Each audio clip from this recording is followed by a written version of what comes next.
Assalomu alaykum. Bu videoda ideal kontent qanaqa bo'lishini o'rganamiz. Shuni tushunib oling, ideal kontent orqali kerak bo'lsa oyiga 100 minglab auditoriya kirgizsangiz bo'ladi. Oyiga 3-4 ming dollar sotuv qilsangiz bo'ladi. Mana shu go'shli ma'lumotlarda xudo xolasa bu videoda tajribamdan o'tganlarini 2,5 yillik tajribam davomida o'rganganlarimda mana shu o'rtacha yarim soatlik videoda sizlarga tushuntirib qo'yaman. Unda tezlik bilan asosiy qismga o'tamiz, maydalashib o'tirmaymiz.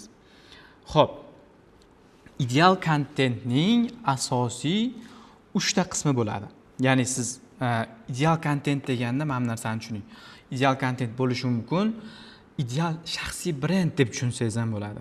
Ya'ni ideal shaxsiy brend zo'r, taniqli bo'lishi, ishonch oshishi, mana ekspertga ishonch oshadigan va nima deydi, prosmotrlar topda millionda turadigan, axfatlar 3-4 million, 10 millionlab bo'ladigan axfatlar va eng asosiysi ma'lum bir vaqtdan keyin yaxshigina sotuvlar bo'ladigan ideal shaxsiy brend, ideal kontent qanaqa bo'lishi mana shu 3 ta narsaga bog'liq. Birinchi navbatda g'oya, ikkinchi navbatda montaj, uchinchi navbatda xarizma. Har birini hozir bittalab ko'rib chiqamiz.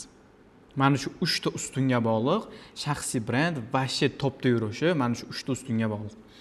Endi ko'ramiz. G'oya. Xo'p, misol uchun mendan juda ko'pchilik so'raydi. G'oya tugab qolyapti.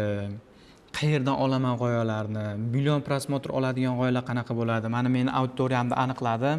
Men auditoriyam 18 dan 25 gacha bo'lgan auditoriya ekan. Deylik, bilmayman, YouTube ga qiziqadigan auditoriya ekan. Endi ularga men o'shalarga qiziq bo'ladigan narsalarni men topib olishim kerak. Aynan o'shalar haqida kontent qilishim kerak. Aynan o'shalarda og'riqlarini topishim kerak va bunaqa g'oyalar iloji boricha cheksiz bo'lishi kerak degan juda ko'pchilikda savollar. Mana shaxsiy brend yuritadiganlarda ham, kontent prodyuserlarda ham, o'zini shaxsiy brendini o'zi qilmoqchi bo'lgan odamlarda ham mana shu narsa bo'ladi. Va million prosmotr olish uchun o'zi nima bo'lishi kerak? Bizda videomiz million prosmotr olishi qanaqadir bunday uxlab turib xayolimizga kelib qolmaydi. Mana shu ideyani qilaman, bunday turib men buni qilaman degan narsa bo'lmaydi. Bizga o'rgatilgan, Aslam Norqoyev tomonidan, ustozimiz tomonidan o'rgatilgan har bir kontent raqamda o'lchangan bo'lishi shart. Misol uchun bizda shaxsiy brend ketmaganlik qanaqa bo'ladi? Raspakovka qilamiz, birinchi navbatda kelishib olamiz, pozitsiyalarni aniqlashtirib olamiz, mijozimiz kimligini, mijozimizda mana deylik, Saidjon aka keldi menga, Kia avtomobillar sotadi, mijozimizda mijozi qanaqa bo'lishi kerakligini, kimligini tushunib olamiz va endi ularni jalb qiladigan kontentlar qilishimiz kerak. Bu 1. Oyiga 25 ta kontent chiqarishimiz kerak. Bu 2. Va 25 ta kontentdan xullas yarmidan ko'pi million prosmotr olishi kerak. Raqamda shunaqa bo'lishi kerak. Raqamda. Agar biz 3 ta, 4 ta, bitta kontent million otadi, keyin qolganlarini tortib ketadi deb o'tirsak, bittasi ham million prosmotr olmaydi. 3 oyda kerak bo'lsa 10 mingta ham obunachi olmaymiz. Shuning uchun aniq raqamda o'lchangan tizim bo'lishi kerak, sistema bo'lishi kerak. Mana shu tizimni birinchi navbatda sizlarga ko'rsataman, ya'ni g'oyalar tizimi. Buni varonka sifatida tushunsangiz bo'ladi. Varonka yoshligimizda bilamiz, kichkinaligimizda mana bunaqa bo'ladi. Semichka soladigan, semichka to'kiladi, o'shandan chaqib yerga otib yuboradigan holatdagi varonkani eslasak bo'ladi. Mana tepadan nimadirlar tashlanadi va oxirida million prosmotr oladigan reelslarda ssenariysi chiqib keladi. Hozir bitta ko'rib chiqamiz. Buning uchun nima qilishimiz kerak biz? G'oya birinchi navbatda million prosmotr olish uchun, cheksiz g'oya bo'lish uchun biz birinchi navbatda varonkamizni tepasidan juda ko'p million prosmotr olish mumkin bo'lgan g'oyalarni tashlaymiz. Bu million prosmotr oladigan g'oya o'zi qanaqa bo'ladi, qoidasi qanaqa desangiz, mana shu biz xohlayotgan auditoriya juda ham qiziqadigan tema bo'lishi kerak, juda ham xohlayotgan nimadir tema bo'lishi kerak, juda ham o'shalarning og'rig'iga mos mavzu bo'lishi kerak. Deylik, mana misol uchun mashina yo'nalishida, eng raqobatchi yo'nalishda biz bitta video orqali 14 mingdan oshiq obunachi olib kelganmiz va bu videoda nima deganmiz? Mashinadan sigaretni hidlarini chiqarib yuborish uchun, sigaret hidlarini qoldirmaslik uchun mashinada life hack o'rgatganmiz. Life hack o'rgatganmiz va bu adashmasam bilmayman necha million prosmotr olgan, aniq 1 milliondan yuqori prosmotr olgan, 4 millionga yaqin prosmotr olgan va bu 14 mingta obunachi olib kelgan. Mana shunaqa g'oyalar haqida gapiryapmiz. Birinchi navbatda tepadan ideyalar tashlanadi. Bu bo'lishi mumkin 100 ta, 200 ta ideyalar topiladi. Ideyalar topish tizimi o'zi benchmark deb ataladi. Benchmark haqida, benchmarkni misol uchun kerak bo'lsa 1 oylab o'rgatishim mumkin. Men o'zim o'quvchilar olaman. 2 oy davomida content marketing o'rgataman. 1 oylab o'rgatishim mumkin benchmark qanaqa bo'lishini. Bu videoda emas, xudo xohlasa keyingi videolarda benchmark to'liq o'rgataman. Xo'p, benchmark tizimi orqali ideyalar topiladi. Juda ham ko'p ideyalar topiladi. Deylik, mana shu yerda 100 ta ideya tashlaymiz varonkamizga. Tepasidan 100 ta ideya qo'yamiz. Xo'p, keyin ideyalarni saralaymiz. Qanaqa qilib saralaymiz? Birinchi navbatda bizning mijozimizni pozitsiyasiga to'g'ri keladimi? Biznesmen pozitsiyasiga yoki ishlab chiqaruvchi pozitsiyasiga yoki o'zi umuman raspakovka qilganimizda mijozimizga nima yoqadi, nima yoqmaydi. Bir xil odamlar bor, shaxsiyatim haqida uncha ko'p gapirmoqchi emasman yoki men bu tema haqida gapirmoqchi emasman deydigan odamlar bo'ladi. O'sha sortirovka bo'yicha birinchi navbatda shuni saralaymiz. Ikkinchi navbatda saralab bo'ldiga, endi qolgan videolar bor. 100 ta ideya bor edi. Deylik 50 ta qoldi. 50 ta ideyadan yana saralaymiz. Bunga qanaqa ssenariy yozsam ekan, bunga triggerlar qo'sha olamanmi deymizda yana saralaymiz. Bilmayman, 40 ta qoladi. 40 ta qoladi. Keyin ketdi, 40 ta o'tdimi? 40 ta ideyaga 40 ta million prosmotr oladi deb o'ylagan ideyamizga, bu aniq raqamlarda shu paytgacha olib kelamiz. Ideyamizga ssenariy yozishni boshlaymiz. Ssenariy yozish tartibi qanaqa bo'ladi? Bizda qoidamiz bor, iloji boricha 35 sekunddan oshmasligi kerak video va hook qismida, asosiy boshlang'ich qismida psixologik triggerlar ishlatilishi kerak. 11 ta trigger bor. U haqida ham xudo xolasa qiziqarli bo'lsa sizga to'liq video darslik chiqarib beraman. 11 ta trigger bor, psixologik trigger. U triggerda anasi nima, maqsadi nima? Ideya shunaqasiga ham qiziqarli, lekin agar siz trigger qo'shmasangiz, boyagi narsa million prosmotr olmasligi mumkin. Ya'ni trigger deganda bitta eshitganingiz, ha deb e'tiboringiz jalb qiladigan narsa bu trigger. Shunaqa deb tasavvur qilib turing, keyingi darslarda tushuntiraman. Shunaqa triggerli qilib, o'rtalariga ham nimadirlar qo'shib, chatib, ayirib, formatlarni qo'shib ssenariy yozamiz. 40 taga ssenariy yozdik. Keyin yana saralaymiz uni. Boya 40 tani просто tak borib syomka qilmaymiz. Yana saralaymiz. Biz bitta video syomkada kamida 15 ta ssenariy bilan kirishimiz kerak bo'ladi syomkaga va 15 ta iloji boricha 15 ta video olishimiz kerak bo'ladi syomkada ekspert bilan. Mana shu holatda 40 ta ssenariy yozamiz. Keyin bu 40 ta ssenariyni ham yana saralaymiz. Buni huquqi kuchsiz bo'lib qoldi, bu tema menga o'zi yoqmayapti. Misol shunaqa holat bo'ladi-ku, ssenariy yozasiz, bugun yozasiz, 2 kundan keyin boya ssenariyga qarasangiz, u sizga yoqmaydi, uchmaydigandek tuyuladi.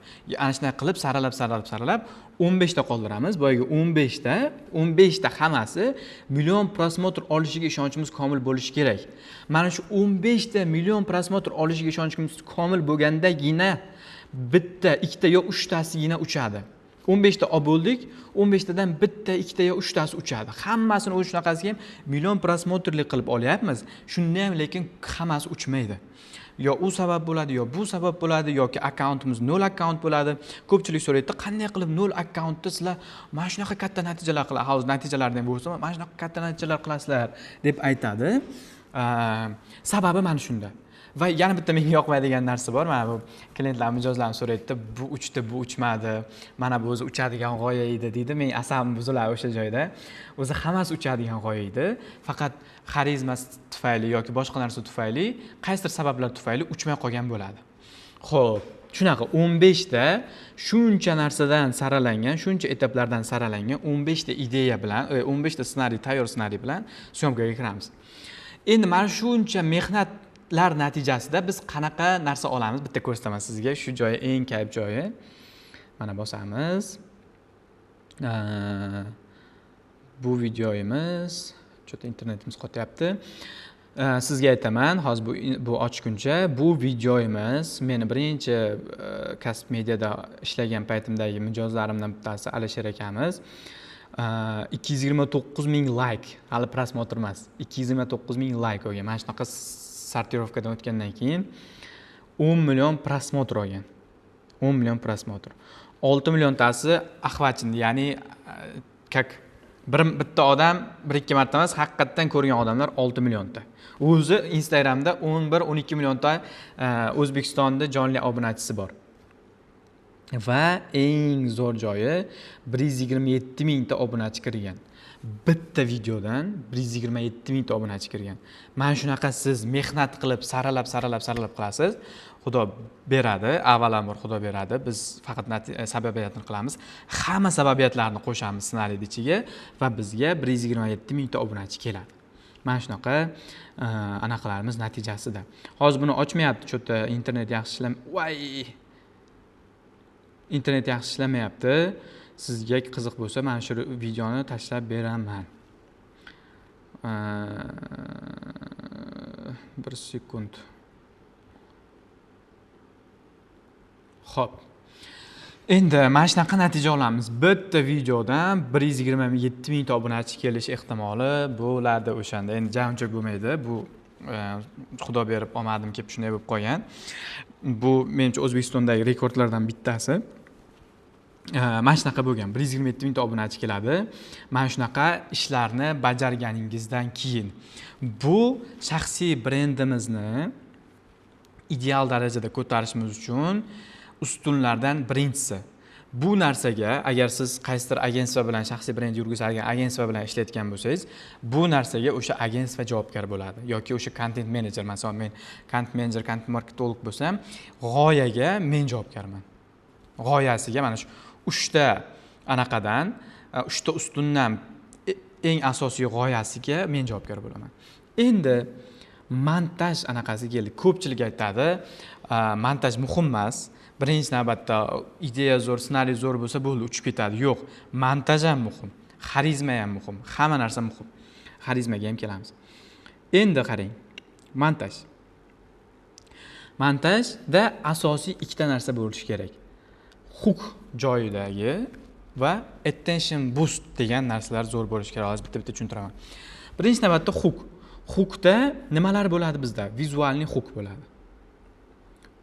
Misol qilib tushuntirsam bo'lar ekan buni ham hozir 1 sekund. Xo'p, birinchi navbatda vizualniy hook zo'r bo'lishi kerak. Hozir sizga vizualniy hooklardan bir nechtasini ko'rsataman.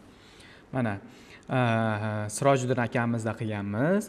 Sirojiddin akamizni 60 mingga yaqin auditoriya bo'lgan 3 oyda ichida, menimcha 60 mingdan ham oshgan, keyin kontent qo'ymagandan kamayib ketgan. Mana misol uchun mana bittasi. Agar birorta daraxt ketsa, men shu kuni zaylani berishdan ketaman. Endi Magic Cityga chiqdik. 2 hafta mana vizualniy hook. Hamma taniydigan Jahongir Ortiqxo'jayev ishlatilyapti bu yoqda, avtoritet trigger bo'ladi. Va bu siz uchun ma'lumot o'rnida aytaman, mana shu video prям mana bu yer 0 akkaunt bo'lganida mana bu video qo'yilgan. Va 24 soat ichida 1 milliondan oshiq prosmotr bo'lgan va shu paytgacha 5-6 million prosmotr bo'lgan. 0 akkauntda. Mana bu yerda 0 odam bo'lgan. Ko'pchilik aytadi-da, 0 akkauntda qanaqa qilib million prosmotr olish mumkin deydi. Mana shunaqa qilib. Ideal kontentni o'rganib oling. Mana shunaqa prosmotrlar qilsangiz bo'ladi bemalol. Mana 0 akkaunt. Agar birorta daraxt shunaqa qilsangiz bo'ladi. Mana yana bitta vizual hookga misol. yog'ingarchilik paytida poydevoringiz cho'kib Mana ketmasligi uchun mana shu ishni vizual hook ko'ryapsizmi? Mana shu misol uchun bizda mijozimiz Sirojiddin Sharafxo'jayev bo'lsa, ularning mijozini biz akkauntga yig'ishimiz kerak. Anaqa shu, qoida shu. Endi mijozimizning mijozlariga eng bir muhim bo'ladigan, eng bir qiziq, eng bir og'riqli nuqtalardan bittasi analiz qilib chiqsak, poydevorda oldidagi narsa cho'kib ketishi ekan va shunga biz yechim berganmiz. Vizualniy hookni qarang, tipa mana shunaqa bo'lib qolmasligi uchun poydevoringda oldi sun'iy intellektda qilingan, mana shunaqa bo'lib qolmasligi uchun mana shu ishni qil degan ikki og'izgina narsani gapirib berganmiz. Vizual hook mana shunaqa bo'lgan. Garchilik paytida poydevoringiz cho'kib ketmasligi uchun mana shunaqa. Va bundan adashmasam 2 million bo'lsa 20 mingtadanmi oshiq obunachiga ega mana shu videoni o'zidan. Xo'p, vizualniy huquqlarni tushunib oldik, ya. Vizualniy huquq shunaqa bo'lish kerak. Endi tekstoviy huquq. Tekstoviy huquq qanaqa bo'lish kerak? Sarlavha deb ham atsak bo'ladi. Bu sarlavha videoni 3-5 sekund davomida turadi va u ham e'tiborni jalb qilishi kerak. Mana bitta qaraganingizda, qarang, sizga oddiy tushuntiraman. Bitta qaraganingizda ko'zingiz bilan ham e'tibor tortib olish kerak. Tekstni o'qigan odamni ham e'tiborini tortib olish kerak va ovozini eshitgan odamni ham e'tiborini tortib olish kerak. Bu auditoriyamiz deyarli hammasini e'tiborini tortib olishimiz kerak. Ko'ryapsizmi? Mana shunaqa sababiyatlarni qilishimiz kerak. Tekstoviy huquq. Deylik, mana bu. Agar birorta Bitta daraxt kesilsa ishdan ketaman. Mana bu tekstoviy huquq. E'tibor jalb qiladi. Ortiqxo'jayev tipi aytayaptiki, bitta daraxt kesilsa ishdan ketaman. Biz 5 tadan 4 tadan oshiq so'z qatnashmasligi kerak, o'qishga oson bo'lishi kerak, tushunishga oson bo'lishi kerak. Mana tekstoviy huquq. Yana tekstoviy huquq nima? Yaqin Pulni tagida qoladigan kasblar 4 ta so'zdan iborat tekstoviy huquq. Pulni tagida qoladigan kasblar kim nima ekan, qaysi biri ekan deyiladi deb odam qiziqadi. Tekstoviy huquqqa misollar ko'p. Mana misol. Taysonda 13 million dollarlik saroyi, pul haqida gap ketyapti. Mike Tyson bu O'shanaqa. Va ovozli huquq, ya'ni ssenariyda siz yozib berasiz. Ssenariyda yozib berasiz. Mana aytayapti-ku. Mana deylik, mana. Mana tekstoviy huquq 90% kelin-kuyovlar muammosi deyapti. Ovozli huquqda aytaman sizga. 90% yangi kelin-kuyovlar yotoqxonasi noto'g'ri qurilgan. 90% kelin-kuyovlar yotoqxonasi noto'g'ri qurilgan. Bu ovozli huquq. Hammasi e'tibor jalb qiladigan psixologik triggerlar qatnashgan huquqlar bo'lishi kerak. Bunda vizualniy huquq yo'q, ko'ryapsizmi? Nima? Shunda ham 375 mingta prosmotr olibdi vizualniy huquq bo'lmasa ham. Mana shunaqa. Vizual huquq, tekstoviy huquq va ovozli huquqlar bo'lishi kerak bizda. Endi attention boost nima? Attention boost haqida ozgina gapirib beraman sizga. Attention boost mana e'tiborni boost qilib turish. Mana sizda hozir o'sha videoni yarimlariga keldik. Deb e'tiboringiz chalg'ib ketyapti, telefon o'ynagingiz kelyapti, reels ko'rgingiz kelyapti, yoki borib chiqib nimadir ishlar qilgingiz kelib kelyapti, kompyuter o'ynagingiz kelyapti va hokazo. Mana shunaqa odamlarning hozir e'tibori juda ham qisqa muddatli bo'lib qolgan. 15 sekundli, 15 minutli, misol uchun darslar 45 minut odam e'tibor bilan ko'ra olmaydi. Oddiy misol, mana maktabdagi darslarda 45 minutdan ortiq ko'ra olmaydi.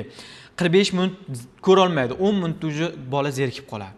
Shu paytda har 10 minut bo'lganda, deylik, mana har 10 minut bo'lganda bitta attention boost qo'yish kerak. Deylik, bo'lishi mumkin, davay hammamiz turamiz, qo'llarimizni yoyamiz, bir nimalar qilamiz yoki o'yin o'ynaymiz deb bitta chalg'itib turish kerak odamni. Mana shu narsa attention boost deyiladi. Reelsda attention boost 3 sekund bo'ladi. 3 sekund yo 5 sekund deylik. 3 sekund bitta kadrda ko'rdingiz, bitta narsani eshitdingiz, zerikdingiz. O'tkazib yuborishingiz mumkin.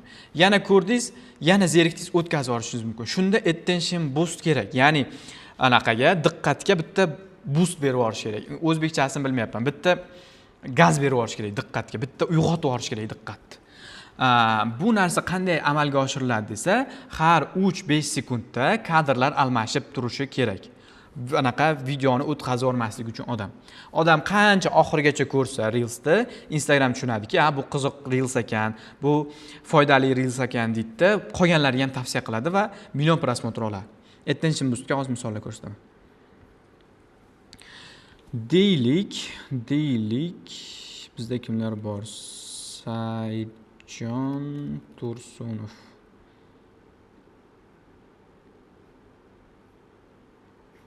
Любой bitta videoga kirsak bo'ladi.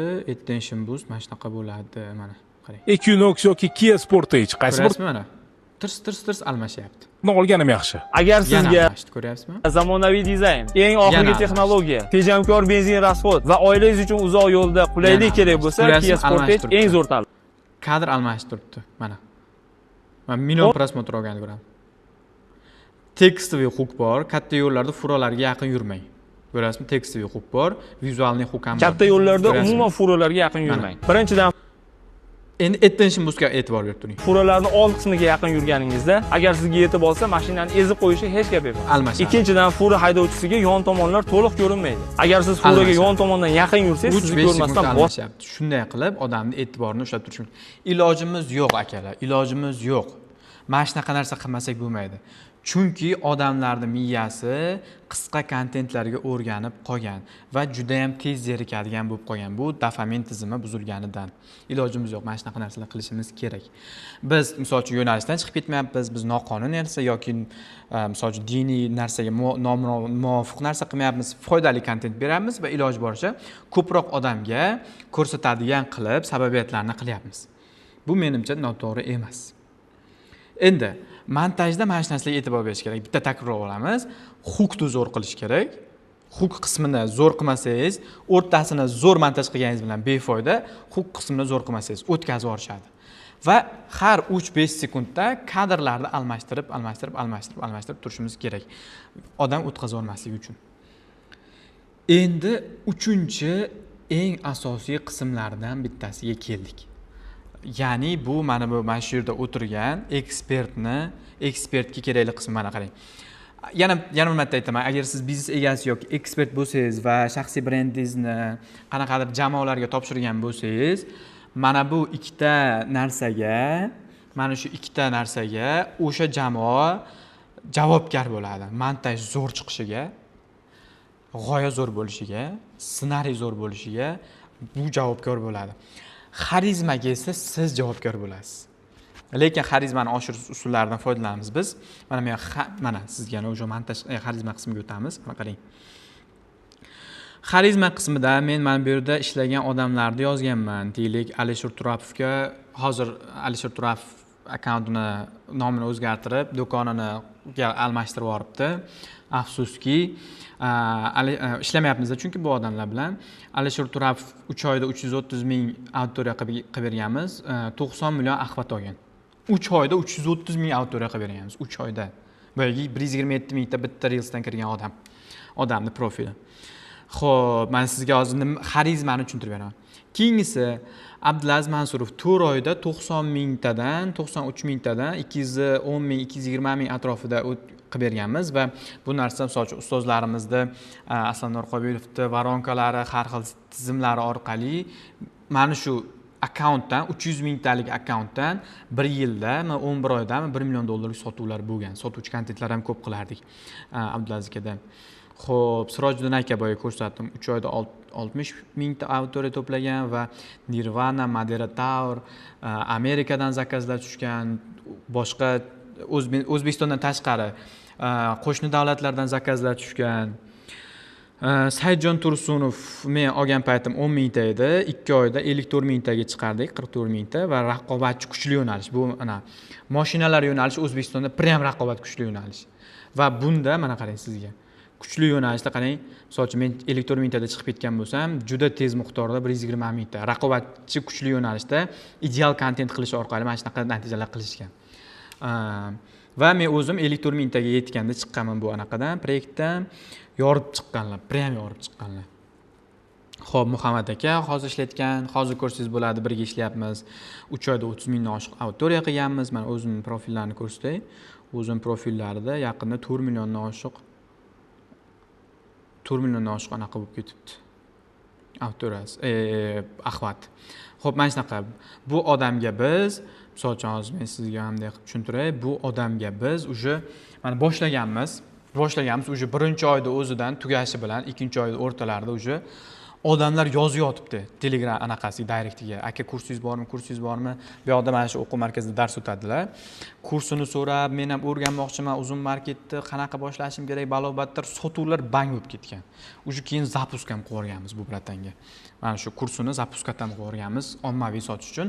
Undan tashqari direct o'zidan ham sotuvlar bo'lib turgan. Даже bittasi kelgan, voqea bo'lgan.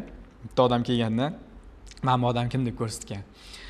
Kim nima bo'ldi, tinchlikmi, bizning o'qituvchimiz, men mana shu odamni o'qimoqchiman degan. Va eng anaqa full zo'r tarifini, eng qimmat tarifini olib o'qigan. Shaxsiy brend orqali men o'zim shunaqa xursand bo'lib ketganman. Xo'p, endi Muhammad aka. Muhammad aka, Elnur Alimov bu qancha anaqa qilgan bilmayman, shu 60 ming, 80 ming atrofida bo'lgan payt kirganman va 120 ming atrofidami, 140 ming atrofida bo'lganda chiqqanman proyektdan. Va o'quv markazlari bor edi. Sotuv bo'limi ulgurmaydigan darajada lidlar tushirib berganmiz shaxsiy brend orqali. Ideal content qilib. Va Jahonmurod ukamiz 3-4 oyda hech qanaqa pul sarflamaganmiz. Eng qiziq joyi mana shunaqa. Mana shu profilga hech qanaqa pul sarflamaganmiz. 12 mingtadan oshiq obunachi bo'lgan va har oy bizga to'g'ri pozitsiya tanlaganimiz uchun, endi avvalambor Alloh bergan bizga bunaqanaqani to'g'ri pozitsiya tanlaganimiz uchun sababi to'g'ri pozitsiya tanlaganmiz, to'g'ri rubrikalar, og'riqlarni to'g'ri tanlaganmiz, ideal kontent qilganmiz va $3000 oyga $3-4 atrofida sotuvlar bo'lib turardi har oy. Xo'p, mana shunaqa. Endi mana shu yerda bir 6 tami, 7 tami odamni sanadim. Shuncha odam bilan ishlagan bo'lsam, sizga aytaman, bittasidan tashqari, mana Elnur akadan tashqari, Elnur Alimovdan tashqari hech qaysi birida xarizma bor, lekin kamera yoqilganda, mana shu gapirib beryapman, kamera yoqilganda xarizmasini chiqarib bera olmasdi. Mana qo'lida bir xilda 10 ta odam ishlaydi, bir xilda 50 ta odam ishlaydi. Men misol uchun eng ko'pi misol uchun Alisher Turapov bo'lsa kerak. 12 ta viloyat bo'yicha filiallari bor do'konini. Abdulaziz Mansurov katta biznesmen. Endi Abdulaziz Mansurovni men kelgunimcha ham xarizmasi ustida ishlangan edi. Qarang. O'tiradi, Elnur Alimovdan tashqari hammasida mana kamera yoqiladi. Mana shunaqa qilib gapirayotgan, ishchilariga dahshat qilib gapirib berayotgan xarizmatichni odam xarizmasi o'lib qo'rqib qoladi. Mana kameradan bosim bo'lib qoladi, kameradan qo'rqib qoladi. Shunday paytda biz nimalar qilardik? Mana biz o'zi ikkita narsaga javob beramiz. Uchinchi narsani ham yaxshilashga harakat qilardik. Mana misol uchun o'zimda 4-5 syomkadan o'sha boyagi odam xarizmatichni bo'lib ketadi. Kameraga chotki gapiradigan bo'lib ketadi. Nima qilamiz? O'tiradilar, misol uchun qo'rqayotgan bo'lsa, aka, siz mana shu sohani ekspertisiz, men emas, siz ekspertisiz. Endi siz mana shu temani menga tushuntirib bering yoki kameraga qarab tushuntirib bering. Qanday qilib tushuntirib berasiz? Mana kamerani yoki meni shu sohani o'rganayotgan odam sifatida tasavvur qiling. Men 0 odamman, menga kak dars o'tib bering desa, boyagi odam sal ochiladi. Va yana ikkinchi usul, kamera ortida bizni hech kim ko'rmaydi. Hamma idealniy kontentda reelsni ko'radi. Zo'r ekan, zo'r chiqdi, malades, like bosib qo'yadi, lekin uni orqasida biz qayta bitta reelsni kerak bo'lsa 1 soat olgan vaqtlarimiz bor. Bitta 30 sekundlik reelsni 1 soat olgan vaqtlarimiz bo'lgan. Bitta hukni qayta 10 martalab olgan vaqtlarimiz bo'lgan. Mana shunaqa qayta olaveramiz. Toki ideal chiqmaguncha, shundagina kontent zo'r chiqadi, xarizmatichni chiqadi iloji boricha. Misol uchun bunday odamlar bo'ladi, mana shunaqa kontent menejerlar bor, kontent marketinglar bor, borib biznes egasi bilan kommunikatsiya qilishdi, biznes egasiga qanaqadir nima deydi, fikrini sotishni bilmaydi yoki aka, men misol uchun mana shu sohani mutaxassisman, siz o'zingiz sohangiz mutaxassisiz, iltimos, men aytgan narsalarni qiling deyishga duh bo'lmaydi. Yoki aka, keling, mana shuni zo'r qilib olib beraylik, zo'r qilib olaylik va chotki bo'lib ketsin, mana kontentimiz chotki chiqsin. Shuning uchun iltimos yarim marta qaytarib bering. Deyishga duh yetmaydi va brat gapiraveradi, brat o'zi mana shu kamerada gapirayotgan odam o'zi qanaqa xato qilayotganini bilmaydi. Siz tashqaridan ko'rib turibsiz qanaqa xato qilayotganini. Siz bilasiz, mana videoni ko'rayotgan odam deb gapirsa o'tkazib yorishini, skuchni gapirsa o'tkazib yorishini, qiziqarli ma'noda yonib gapirmasa o'tkazib yorishini siz bilasiz. Lekin prosta qo'rqqaningiz uchun, ayta olmaganingiz uchun boyagi reels uchmaydi. Reels uchishi uchun xarizma muhim. Reels uchishi uchun ideya muhim.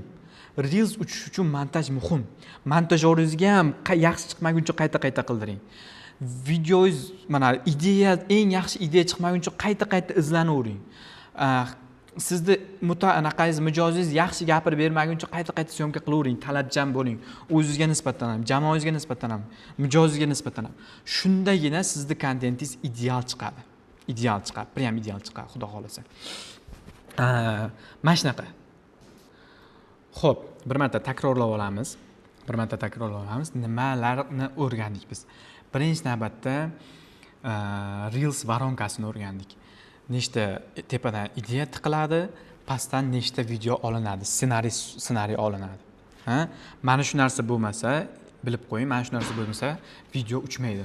Mana shu siz Reels voronkasini qilmasangiz, video uchmaydi. 2. Montaj yaxshi bo'lmasa, video uchmaydi. Men o'zim juda ko'p montajyorlar bilan ishlab, fuflo montajni ham ko'rganman, zo'r montajni ham ko'rganman va montaj muhimligi, bu fakt montaj muhimligi. Montajyoringizdan talab qilib oling. Montajyoringizga referenslar, misollar bering, mana bunaqa chiqishi kerak deng. 3-inchisi xarizma. Mijozingizga nisbatan ham talabchan bo'ling. Mijozingiz yaxshi gapirmayaptimi, yaxshi gapirtirishga harakat qiling, bo'lmasa uchmaydi. Kontent uchmaydi. Xo'p, mana shu narsalarni o'rgandik.